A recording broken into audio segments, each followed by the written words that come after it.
नमस्कार, मैं हूँ पूर्वा राजपूत और आप देख रहे हैं धमतरी का सबसे पसंदीदा और लोकप्रिय न्यूज चैनल डीएनए। शुरू करते हैं आज की ताजा तरीन खबरों का सिलसिला। धमतरी नगर निगम महापौर एवं भाजपा प्रदेश महामंत्री रामू रोहरा ने सोमवार को भाजपा कार्यालय में आहूत प्रेस वार्ता को संबोधित करते हुए कहा कि कोल ब्लॉक आवंटन को लेकर कांग्रेस पार्टी और भूपेश बघेल के झूठ का पर्दाफाश हो गया है। भाजपा ने पत्रकार वार्ता में तथ्यों एवं दस्तावेज प्रेजेंटेशन के माध्यम से कांग्रेस के झूठ को एक बार फिर बेनकाब किया है। उन्होंने कहा कि कांग्रेस चोरी और सीनाजोरी का उदाहरण बार बार प्रस्तुत कर रही है। आप सबको पता होगा कि अपने शासनकाल के 5 वर्ष में भूपेश बघेल जी ने छत्तीसगढ़ को 10 जनपद का चारागाह बना दिया था। रोहरा ने कहा कि शराब घोटाले, कोयला घोटाला, चावल घोटाले, गौठान घोटाले से लेकर पीएससी घोटाले तक में इसमें प्रदेश के संसाधनों को जमकर लूटा था। आज इन घोटालों के आरोपी एक एक कर नप रहे हैं, सभी जेल जा रहे हैं। रोहरा ने कहा कि बेवजह जिस तरह अपराधियों के विरुद्ध हो रही कानून सम्मत कार्रवाई को कहीं और मोड़ा जा रहा है, वह दुर्भाग्यजनक और कांग्रेस की हिपोक्रेसी का सबसे बड़ा नमूना है।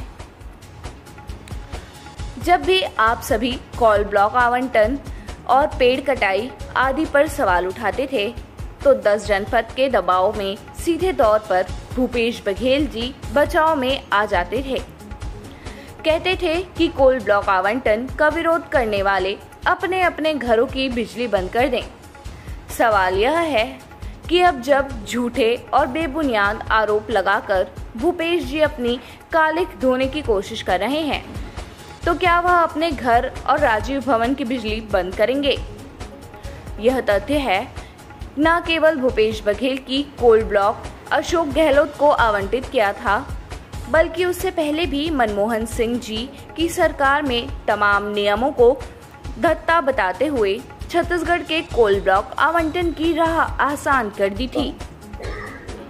सभी जान रहे हैं कि भूपेश बघेल के बेटे चैतन्य बघेल की गिरफ्तारी के बाद जो कांग्रेस ने आर्थिक नाकाबंदी की बात कही है, वो क्यों हो रहा है?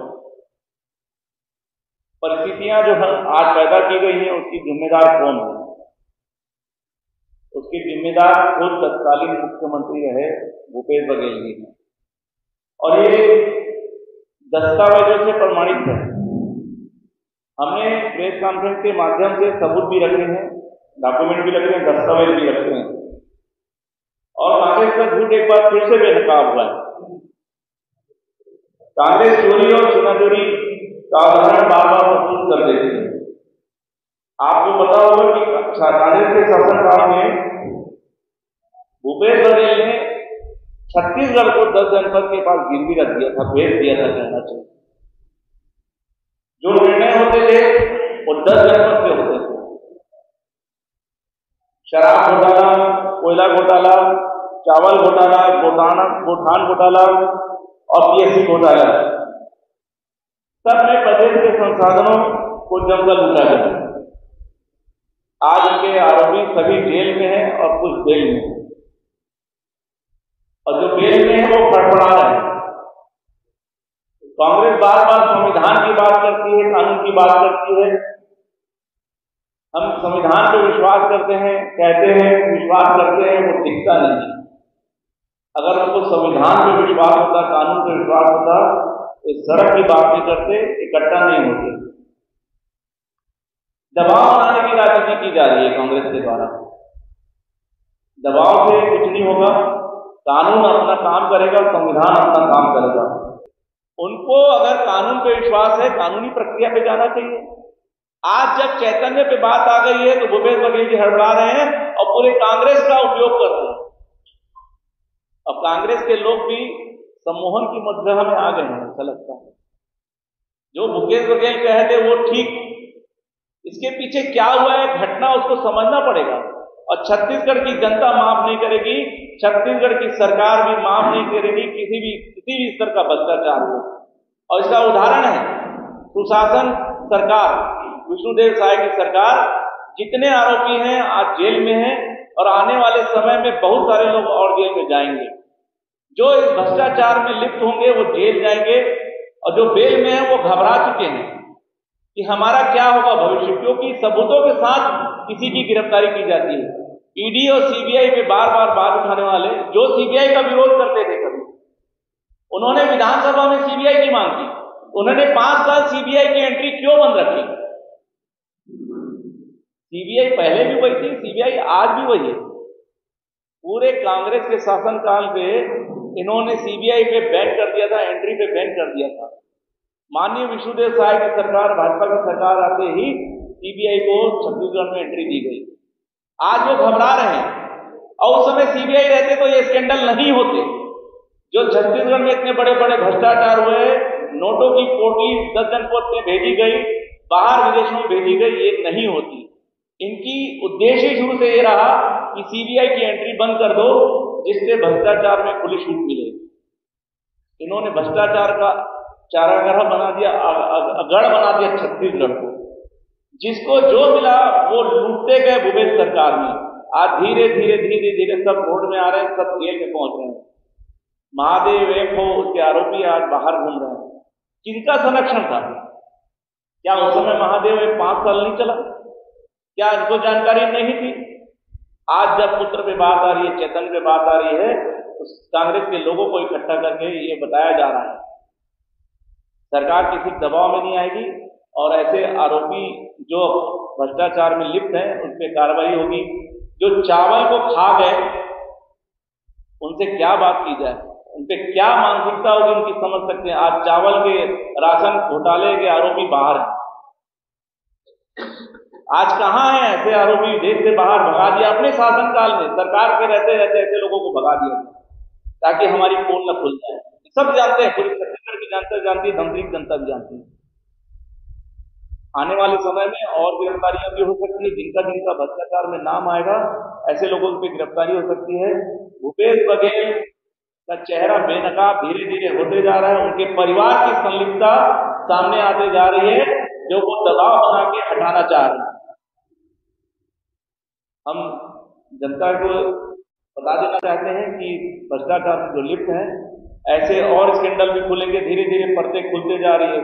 बोरेबासी का भी आप लोग लगातार सुन रहे हैं, किस तरीके से बोरेबासी के मामले में भी सामने कांग्रेस सरकार के लोगों का नाम आ रहा है। और भी स्कैंडल है, वो भी धीरे धीरे सामने आएंगे। पीएससी का घोटाला सबको मालूम है, आज उसके आरोपी जेल में है। क्यों घबरा रहे हैं मुझे आज भी समझ में नहीं आ रहा है। उनको संविधान पर विश्वास है।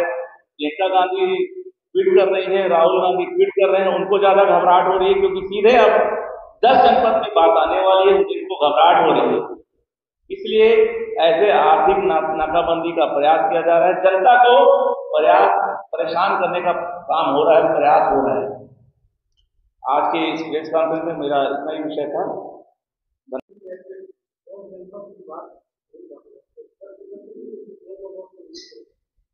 मैंने कहा 10 जनपद में आप खुद समझते हैं कौन रहता है, कहां से सरकार चल रही थी। मुझे समझता हूं, मुझे बताने की जरूरत नहीं है कि 10 जनपद में कौन रहता है।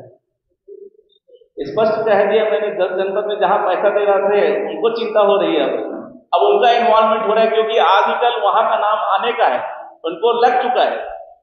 अभी तक तो ये आर्थिक नाकेबंदी क्यों नहीं होती थी? अब समझ में आ रहा है कि ईडी सही जगह पे पहुंच चुकी है, तो घबराहट दिल्ली में हो रही है, 10 जनपद में हो रही है और 10 जनपद से कंट्रोल हो रहा है सब चीजें।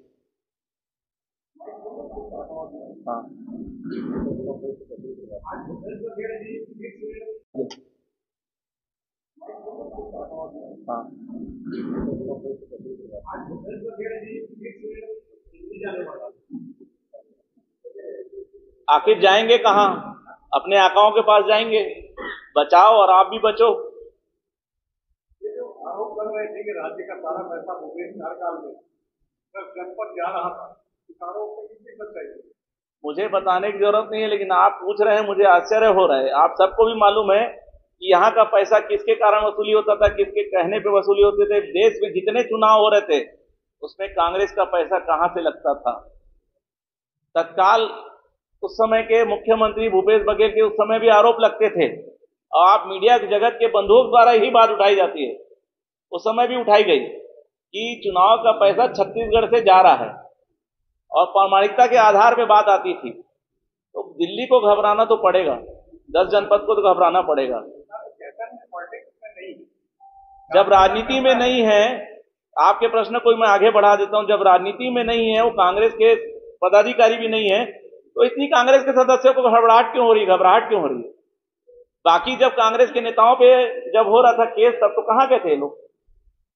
काटने का विरोध आदिवासी समाज को बहुत समय तक कर रहा है, आरोप प्रत्यारोप लग रहे हैं, जो उसके बाद वो विरोध बना दिया गया। इसके पीछे हकीकत क्या, दोनों सरकारों का हाथ था, एक सरकार का हाथ। देखिए, राजस्थान सरकार कांग्रेस की सरकार थी, अशोक गहलोत जी उस समय मुख्यमंत्री थे, भूपेश बघेल जी छत्तीसगढ़ के मुख्यमंत्री थी, कांग्रेस की सरकार थी। दोनों सरकार ने बातचीत करके, जिसके 10 जनपद के निर्देश पे ये हुआ है, उन्होंने आपसी समझौता किया, आपसी दुकानदारी चलाई है। छत्तीसगढ़ और राजस्थान के बीच में कांग्रेस की दुकानदारी चली। और ये हसदेव वाली जो आप बात उठाते हैं, हमने तथ्यात्मक जानकारी रखी है, सबूत के साथ जानकारी रखी है कि 2022 में राजस्थान सरकार को ये हस्तांतरित हुआ है। और हसदेव का विरोध तो उस समय ये बाबा ने भी किया, सार्वजनिक है, और इसलिए तो उनको मुख्यमंत्री नहीं बनाया गया, नहीं तो समझौते के आधार पे 2.5 साल था। देखिए, जांच चल रही है, ईओडब्ल्यू को मामला दिया, हम जांच से नहीं घबराते हैं। हमारी सरकार साफ साफ कह चुकी है, सुशासन की सरकार है, जीरो टॉलरेंस की सरकार है। इसमें जो भी संलिप्त होगा, जांच में नाम आएगा, उसके ऊपर कार्रवाई होगी। ईओडब्ल्यू को मामला सौंप दिया गया है और उसमें कार्रवाई भी चल रही है, जांच भी चल रही है। अब जांच चल रही है, इसलिए मैं इसमें कुछ नहीं कहना चाहूंगा।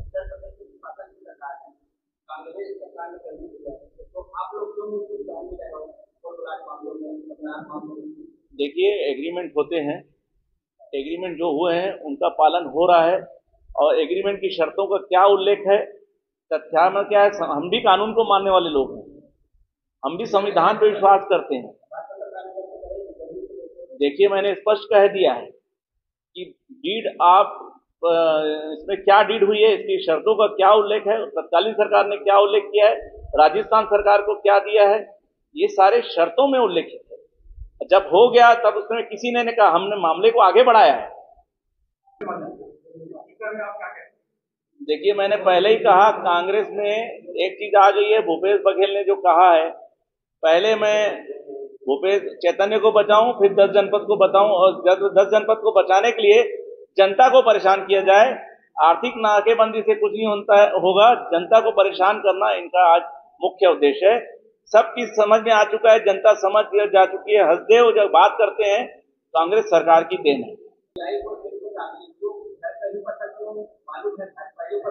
ईडी और कांग्रेस, ये ईडी और सीबीआई ये नहीं देखती कि आरोपी किस दल का है, चाहे वो कांग्रेस का हो चाहे भाजपा का हो। कई उदाहरण है ऐसे, आप आरोप लगाएंगे कि कांग्रेस लोग कह देते हैं, ये भाषा कांग्रेस के लोगों की है। और मैक्सिमम जितने आरोपी हैं सबको देख लीजिए, कहीं ना कहीं कांग्रेस से ताल्लुक रखते हैं। आपको ये बता देता हूं, आप हिस्ट्री उठा के देख लीजिए, जितने भी स्कैंडल हुए हैं, जितने भी भ्रष्टाचार हुए हैं, बड़े बड़े भ्रष्टाचार हुए हैं, ये कांग्रेस के लोगों के द्वारा ही किए गए हैं। इसलिए कांग्रेस वाले ईडी और सीबीआई से परेशान हैं। तो ये थी हमारे धमतरी शहर की ताज़ा तरीन खबरें। आप इसी तरह से बने रहिए हमारे साथ डीएनए न्यूज पर। धन्यवाद।